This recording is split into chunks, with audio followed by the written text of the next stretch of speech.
Et en prenant place, je vous invite à prendre votre Bible dans Éphésiens chapitre 2.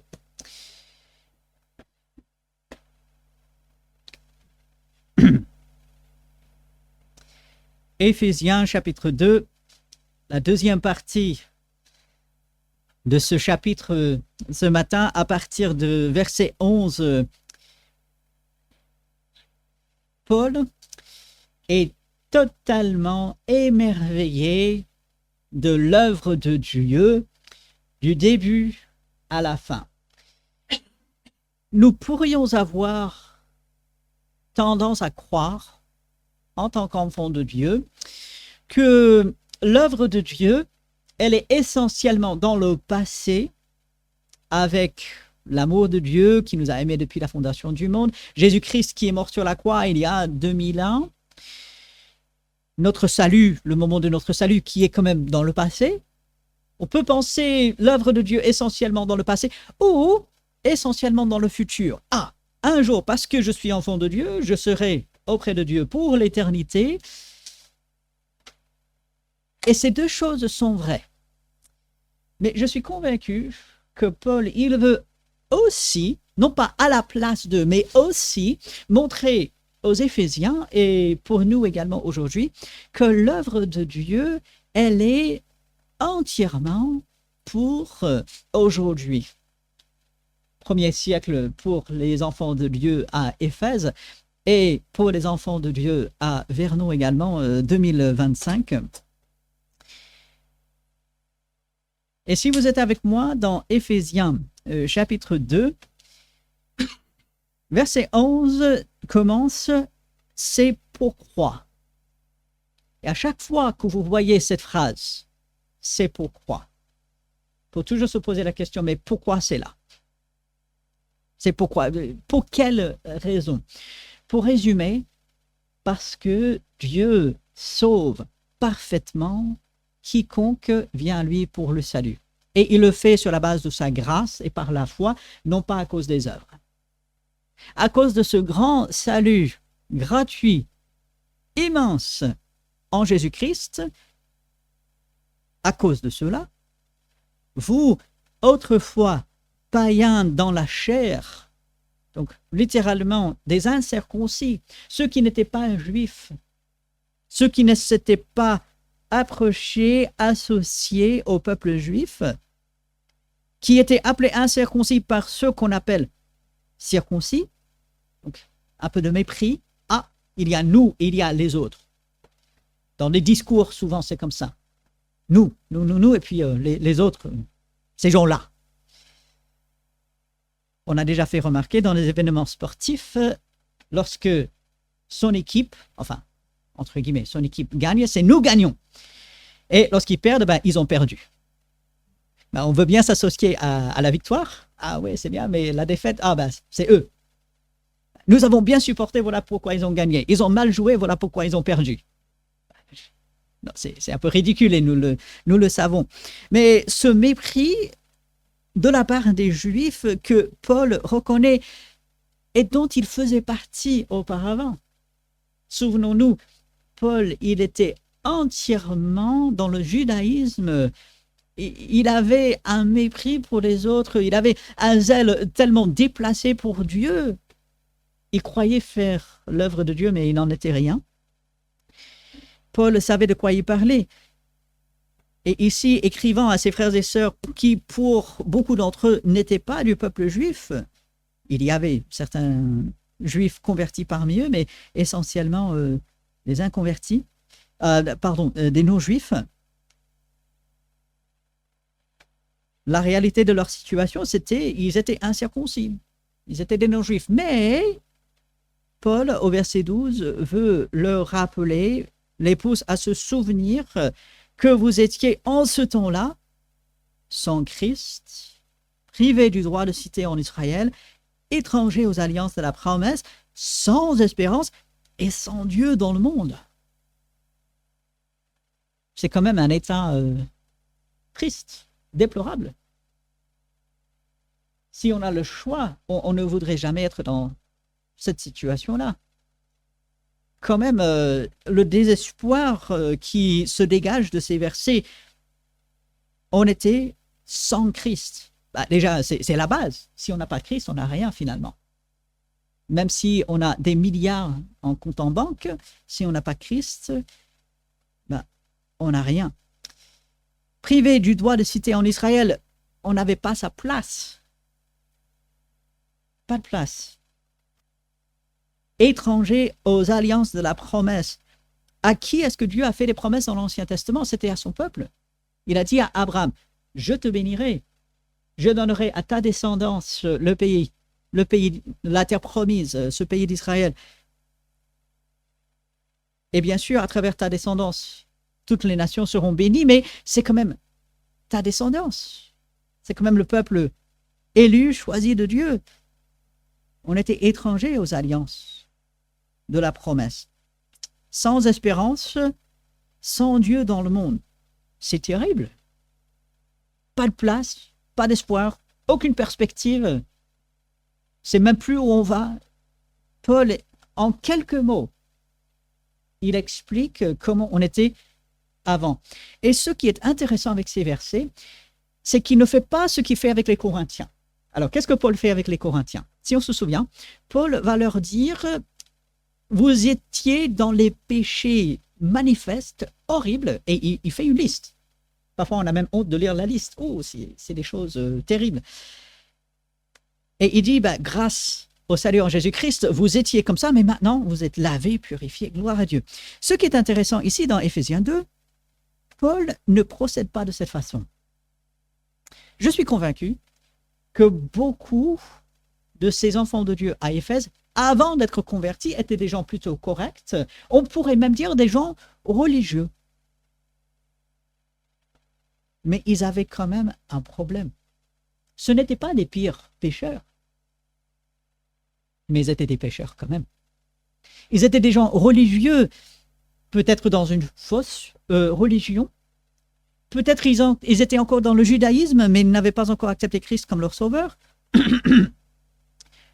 On a l'impression que ces Éphésiens cherchaient à vivre avant le salut plutôt droit. Mais Paul leur dit, il vous manquait l'essentiel. Et voilà pourquoi, sans espérance, sans Dieu dans le monde, à part le salut en Jésus-Christ, où est notre espérance? Moi, je ne sais pas ce qui va arriver demain.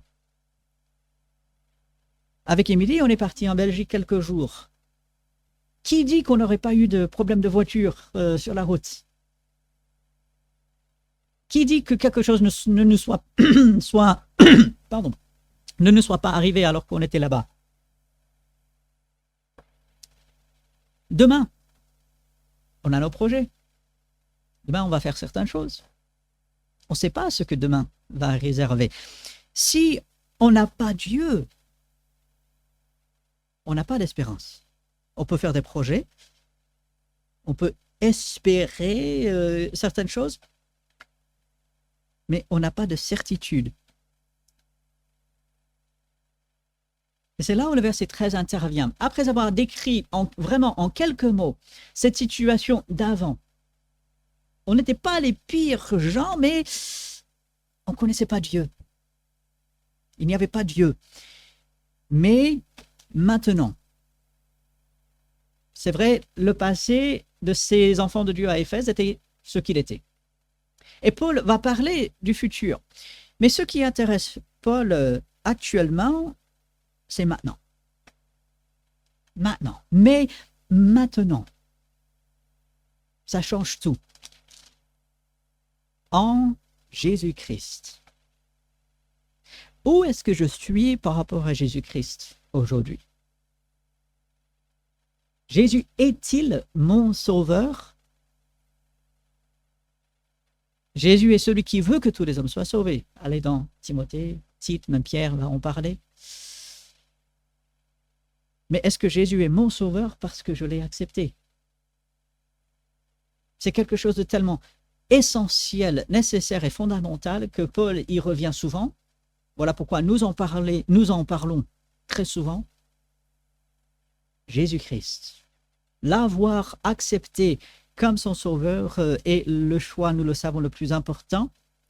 Et c'est en lui, en Christ, que vous, dit Paul, vous qui étiez jadis éloignés, non pas parce que vous étiez les pires gens du monde, mais parce que vous n'aviez pas Christ, parce que vous étiez encore dans vos péchés, aussi petits soient-ils, vous avez été rapprochés par le sang de Christ. C'est quelque chose de merveilleux. Nous disons, à juste titre, le sang, ça tache. Vous avez déjà saigné et vous avez taché soit des vêtements ou autre. Le sang, ça tache. Le sang, réellement, physiquement, ne purifie rien du tout. Le sang, ça tache. Et pourtant, le sang précieux du Fils de Dieu nous lave, nous purifie. Nous avons été rapprochés par le sang de Christ. Aujourd'hui, on ne parle pas du passé. Si on est enfant de Dieu, on a un passé, on a reçu le Seigneur et on a un avenir, c'est-à-dire passer l'éternité avec Dieu dans la félicité, gloire à Dieu. Mais ce qui intéresse Paul, encore une fois, c'est maintenant. Où suis-je? Qu'est-ce que je fais maintenant? Je suis rapproché par le sang de Christ. Et c'est quelque chose que Paul va reprendre à partir de verset 19. On va revenir au verset entre dans un instant. Mais il reprend sa pensée au verset 19. Ainsi donc, justement parce qu'on a été rapproché par le sang de Christ, parce que le Christ a réconcilié tout, vous n'êtes plus des étrangers. Vous n'êtes plus des gens du dehors. On n'arrête pas à la porte. Ah, pas d'entrée ici. Ah, on te fait entrer un peu par la petite porte, mets-toi un peu par là. On entre par la grande porte, à ne pas confondre avec la porte large, le chemin spacieux. Hein.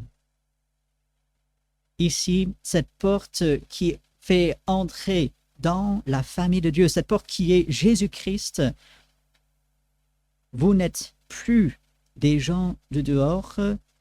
Il continue dans le verset 19, vous êtes concitoyens des saints, gens de la maison de Dieu. C'est ça la réalité. Aujourd'hui, ce n'est pas quelque chose que je dois attendre dans l'avenir. Ce n'est pas simplement quelque chose qui était à un moment dans le passé et puis aujourd'hui, plus rien. C'est aujourd'hui, si je suis enfant de Dieu, je fais partie des gens de la maison de Dieu. C'est là ma place. Oh, que c'est formidable. Et Paul dit cela à ses frères et sœurs à Éphèse. Ils avaient besoin de l'entendre.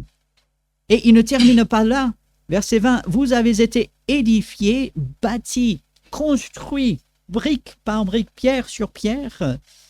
Vous avez été édifiés sur le fondement des apôtres et des prophètes. C'est la parole de Dieu. Qu'est-ce qui fait que j'ai l'assurance aujourd'hui à la fois de mon salut et j'ai l'assurance de faire partie de la famille de Dieu, d'avoir ma place là où je suis? C'est la parole de Dieu. Je ne m'impose pas, c'est Dieu qui le fait. Nous avons cette assurance par sa parole. Et au verset 20, vous avez été édifiés. Ce n'est pas simplement quelque chose dans le passé. Ce n'est pas juste quelques briques dans le passé et puis bâtiment inachevé. Non. Cette construction est en cours de route. Paul va dire aux Philippiens, celui qui a commencé en vous cette bonne œuvre, cette merveille, ce chef-d'œuvre, mot que Paul va utiliser aux Éphésiens, celui qui a commencé cela, il va le parfaire, il va le terminer, il va le mener jusqu'au bout pour le jour de Jésus-Christ. Et bien sûr, à la fin de verset 20, Jésus-Christ lui-même étant la pierre angulaire, la chose la plus importante. Pour que la maison soit bien bâtie, il faut avoir un solide fondement. Certains connaissent ce chant pour les enfants, le fou sur le sable a bâti sa maison, avec tous les gestes qui vont avec. Le sage, lui, qu'est-ce qu'il fait? Il bâtit sur le roc. Jésus a dit ça dans une parabole, dans les évangiles. Le roc, c'est quoi? C'est Christ. Quand on bâtit sur lui, on est sûr et certain qu'on a un solide fondement. On arrive à tenir. Et puis, cette pierre angulaire qui est censée bâtir chacun d'entre nous individuellement. Mais Paul, il voit plus loin, parce que cette image de bâtiment, de construction, il va l'appliquer à l'Église un peu plus tard. Et puis au verset 21, en lui, en Jésus-Christ, tout l'édifice, tout ce bâtiment, toute cette construction bien coordonnée.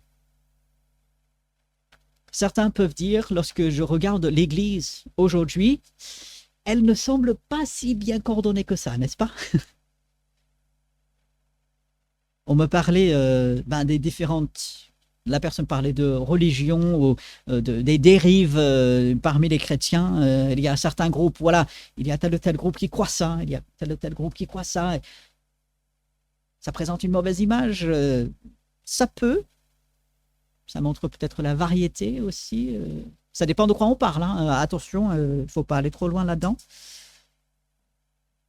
Mais parfois, on peut avoir l'impression que l'Église, puisque c'est bien de l'Église dont il est question ici, elle n'est pas si bien coordonnée que cela.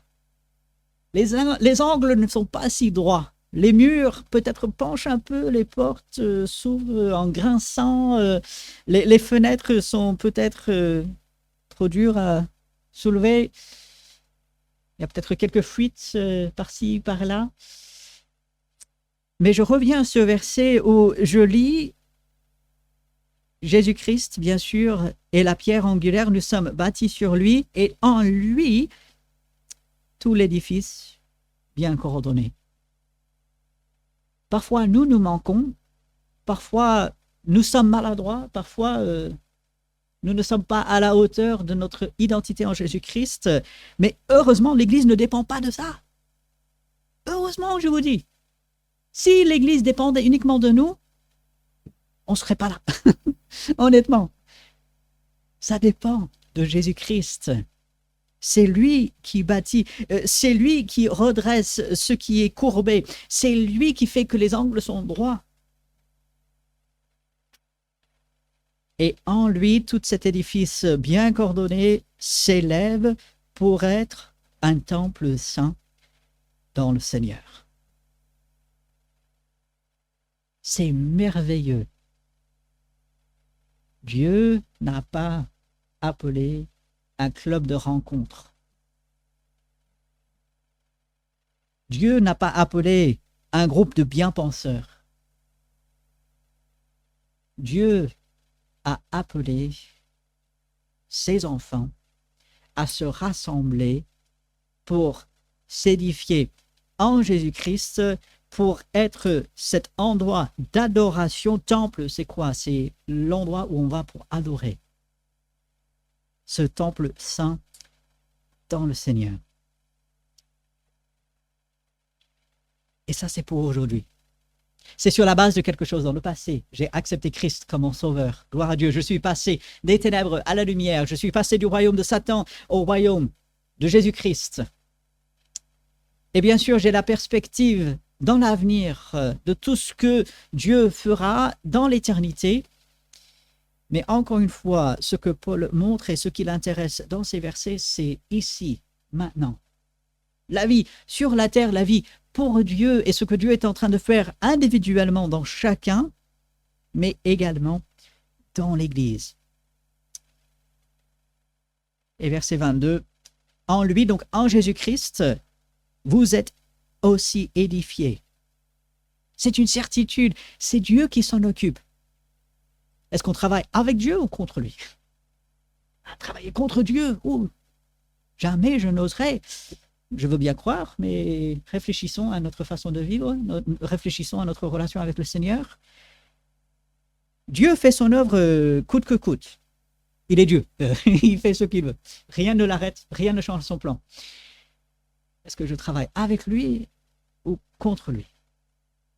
En lui, vous êtes, certitude, vous êtes aussi édifiés pour être une habitation de Dieu en esprit. Lorsqu'on s'arrête sur ces mots et on médite sur le fait que Dieu habite dans chacun de ses enfants, entièrement, jamais moins que 100% dans chacun de ses enfants. Lorsque je vois un autre enfant de Dieu, je vois Dieu. Et également, lorsque les enfants de Dieu se rassemblent en l'Église, Dieu est présent de manière particulière. Alors comprenons, Dieu, il est présent partout. On ne peut pas le limiter. Mais lorsque les enfants de Dieu se rassemblent, Dieu, il est particulièrement au milieu d'eux. Et j'ai ma place là. Comment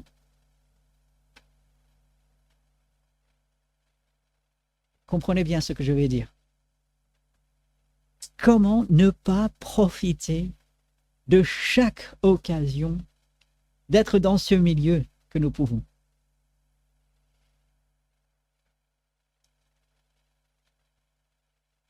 J'espère que chacun ici est d'accord avec l'affirmation « l'Église est importante ». On ne parle pas de ce bâtiment. Ce bâtiment, dans 100 ans, 200 ans, il ne sera plus là. Peut-être dans 5 ans, il ne sera plus là. On ne sait jamais ce qui peut arriver. Ce n'est pas ce bâtiment. J'espère que chacun est d'accord avec l'affirmation « l'Église est importante ». Est-ce que nous lui accordons l'importance dans nos actes autant que dans nos pensées? Lorsque je comprends la merveilleuse œuvre que Dieu est en train de faire, lorsque ses enfants se rassemblent et que j'ai le droit d'y participer, et que c'est là où je suis nourri, c'est là où Dieu prévoit que je grandisse et que j'aide d'autres, comment ne pas profiter à 100% de cela? Bien sûr, nous avons notre vie. Il y a des choses nécessaires et légitimes qu'il faut faire dans la vie. Mais en même temps, les rassemblements, les temps passés entre frères et sœurs sont tellement importants. La semaine dernière, nous avons eu le repas fraternel. Ça, c'est formidable. Le dimanche matin, il y a le culte, mais il y a également la première partie. Je me demande si tout le monde est au courant qu'on a la première partie. Je me demande parce qu'on a presque personne qui vient. Bon, je sais, c'est tôt le dimanche matin et on a du mal à se lever du lit. Bon, mais on a la première partie. Il y a eu la sortie vélo hier avec le pique-nique. Ben, c'est formidable. On a la réunion de prière le mardi soir. Oui, je sais, c'est en semaine, parfois on termine tard, mais ce sont des moments bénis de prière, de partage. Dieu est en train, aujourd'hui, de faire une œuvre merveilleuse parmi ses enfants, ici.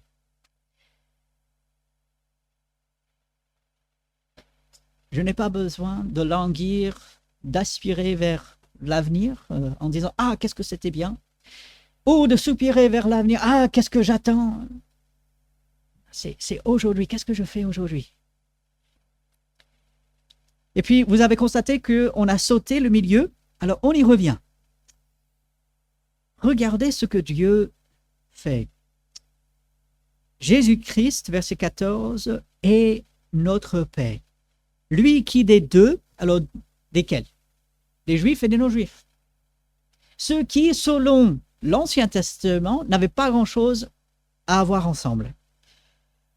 Malgré le mépris des Juifs pour les non-Juifs, Jésus-Christ, il est notre paix. Lui qui des deux n'en a fait qu'un. Il a renversé le mur de séparation, l'inimitié. Le mot, il est fort. Haine, rejet. Ah, ça, je n'en veux pas. Nous, on est bien ici. Ah bon? apparemment, on connaît mal le cœur de Dieu. Il a renversé ce mur de séparation. Il a anéanti l'inimitié, ayant anéanti par sa chair la loi des ordonnances dans ses prescriptions. Il a voulu créer en lui-même, avec les deux, un seul homme en établissant la paix. Ça, c'est le projet de Dieu. Oui, le salut de chaque personne, c'est ce que Dieu veut. La Bible est claire, Dieu veut que chacun soit sauvé. Mais une fois sauvé, la Bible ne connaît pas de chrétiens, d'enfants de Dieu solitaires. Ça n'existe pas dans la Bible. La Bible nous montre que Dieu veut rassembler. Et c'est tellement mieux que le parti politique qui a ce nom, rassemblement, quelque chose. En tous les cas. Verset 16. Donc, Jésus-Christ, par sa mort, par sa résurrection, les a réconciliés avec Dieu, l'un et l'autre en un seul corps. Le religieux qui n'a pas Dieu est sauvé exactement de la même manière que celui qui était le pire des pécheurs. On peut penser aux brigands sur la croix. Exactement de la même manière, on est sauvé par Jésus-Christ. Il faut autant de la grâce de Dieu pour sauver le religieux que pour sauver le brigand. Jésus nous a réconciliés avec Dieu par sa croix. Et c'est par cette croix qu'il a détruit l'inimitié. Et puis, verset 17, il est venu annoncer la paix à vous qui étiez loin et la paix à ceux qui étaient près. Ceux qui n'étaient pas juifs, ceux qui étaient juifs.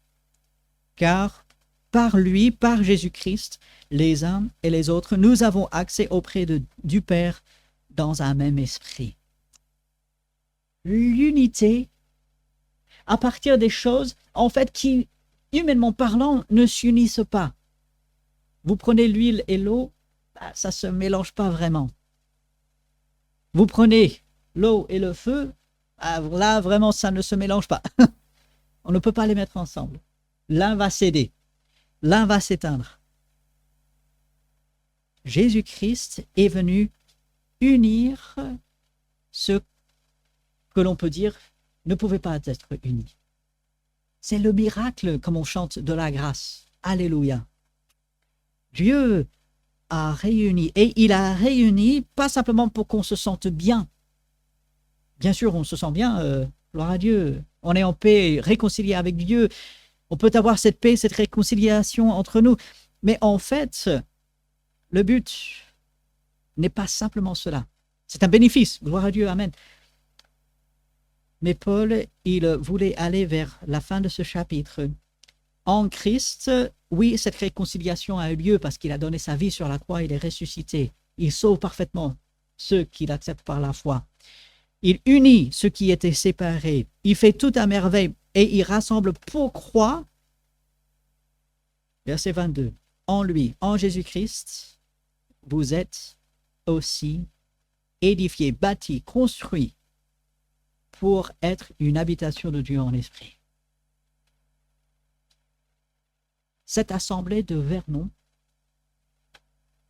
sur la base de la Bible, est l'habitation de Dieu en esprit. Tout comme chaque enfant de Dieu est habité par le Saint-Esprit. Je vous renvoie, je crois c'était plutôt cette année ou peut-être en fin d'année dernière, où pendant plusieurs dimanches, on a parlé de l'identité de l'enfant de Dieu. Notre identité est en partie, c'est l'habitation de Dieu en esprit. Et lorsque les enfants de Dieu se rassemblent, Dieu est particulièrement au milieu d'eux et il leur fait du bien. C'est quelque chose de tellement merveilleux qui nous permet de partager cela avec d'autres. Si l'Église est simplement un club de rencontres, un endroit pour se rassembler pour les sorties, alors attention, les sorties sont bien, on en a prévu, il y en a encore à venir, il y en aura encore, gloire à Dieu, amen. Mais c'est tellement plus. que cela. Les inconvertis peuvent se rencontrer et faire du vélo. Hein. Les inconvertis peuvent faire des pique-niques. Les inconvertis peuvent faire des repas fraternels, si on veut. Les inconvertis peuvent faire du camping. Les inconvertis peuvent aller en vacances. Tout ce que vous voulez. Les inconvertis peuvent faire ça. Hein. Qu'est-ce que les inconvertis ne peuvent pas faire? Ils ne peuvent pas jouir de la relation avec Dieu et la relation que nous pouvons avoir entre nous en tant que frères et sœurs. Ils ne peuvent pas véritablement se faire du bien les uns aux autres, comme nous pouvons le faire. Ils ne peuvent pas participer à l'œuvre de Dieu. Ça, c'est notre privilège. Est-ce que je saisis ce privilège? Paul, et je le rappelle, il est en prison. Il n'est pas avec ses frères et sœurs, comme il le voudrait. Il est privé de cela pendant un moment, contre son gré. Mais il est tellement saisi par l'idée de l'œuvre de Dieu que Dieu fait dans l'Église. Il veut rassurer, il veut fortifier ses frères et sœurs pour qu'ils aient cette même image de l'Église.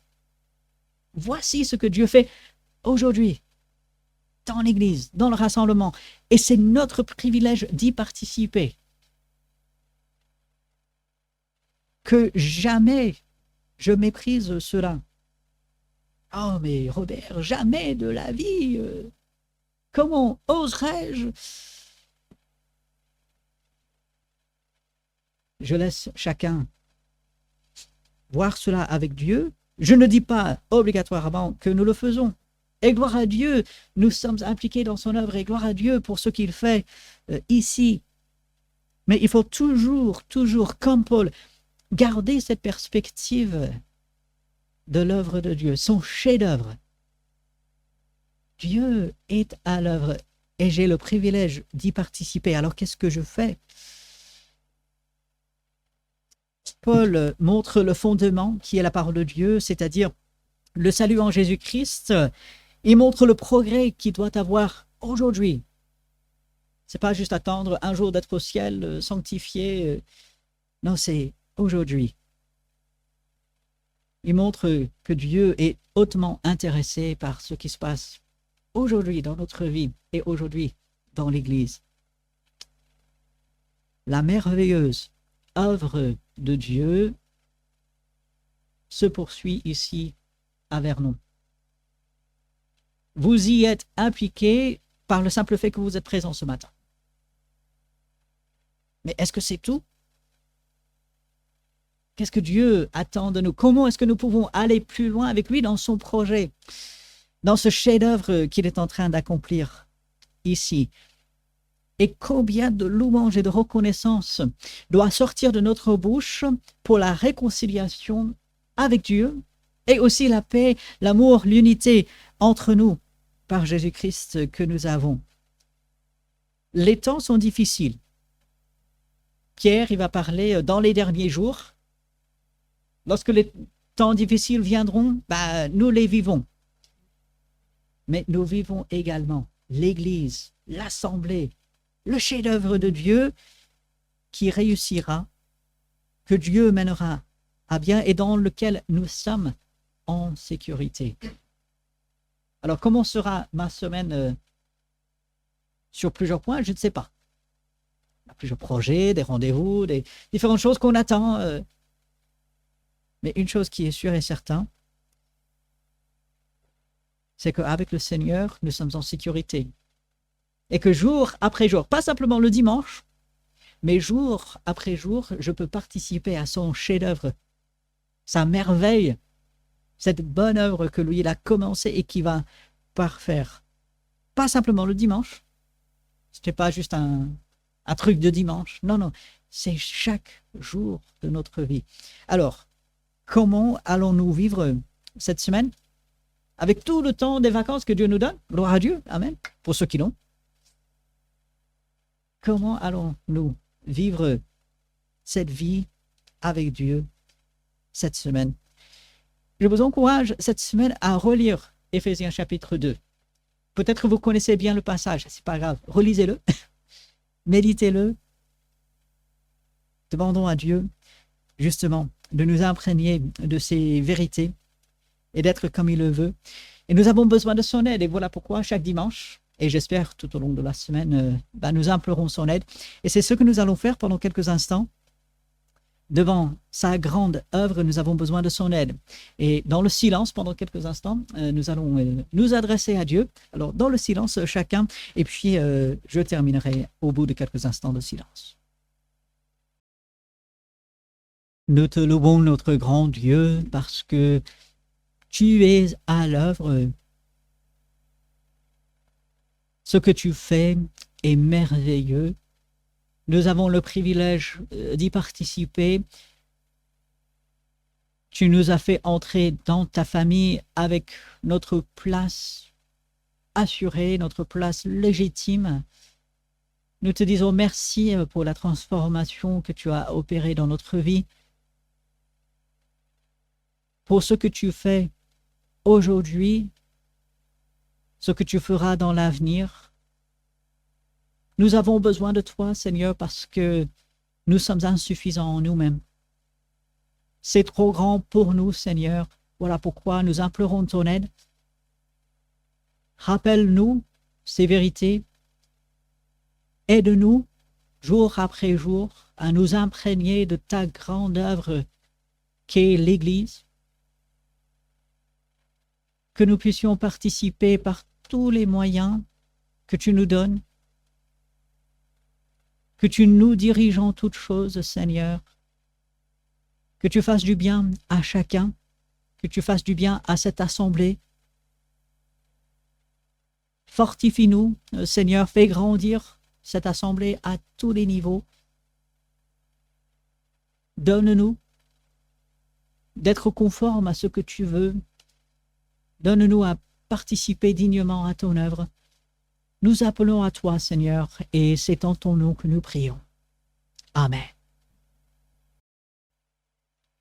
Comme toujours, si ça veut fonctionner.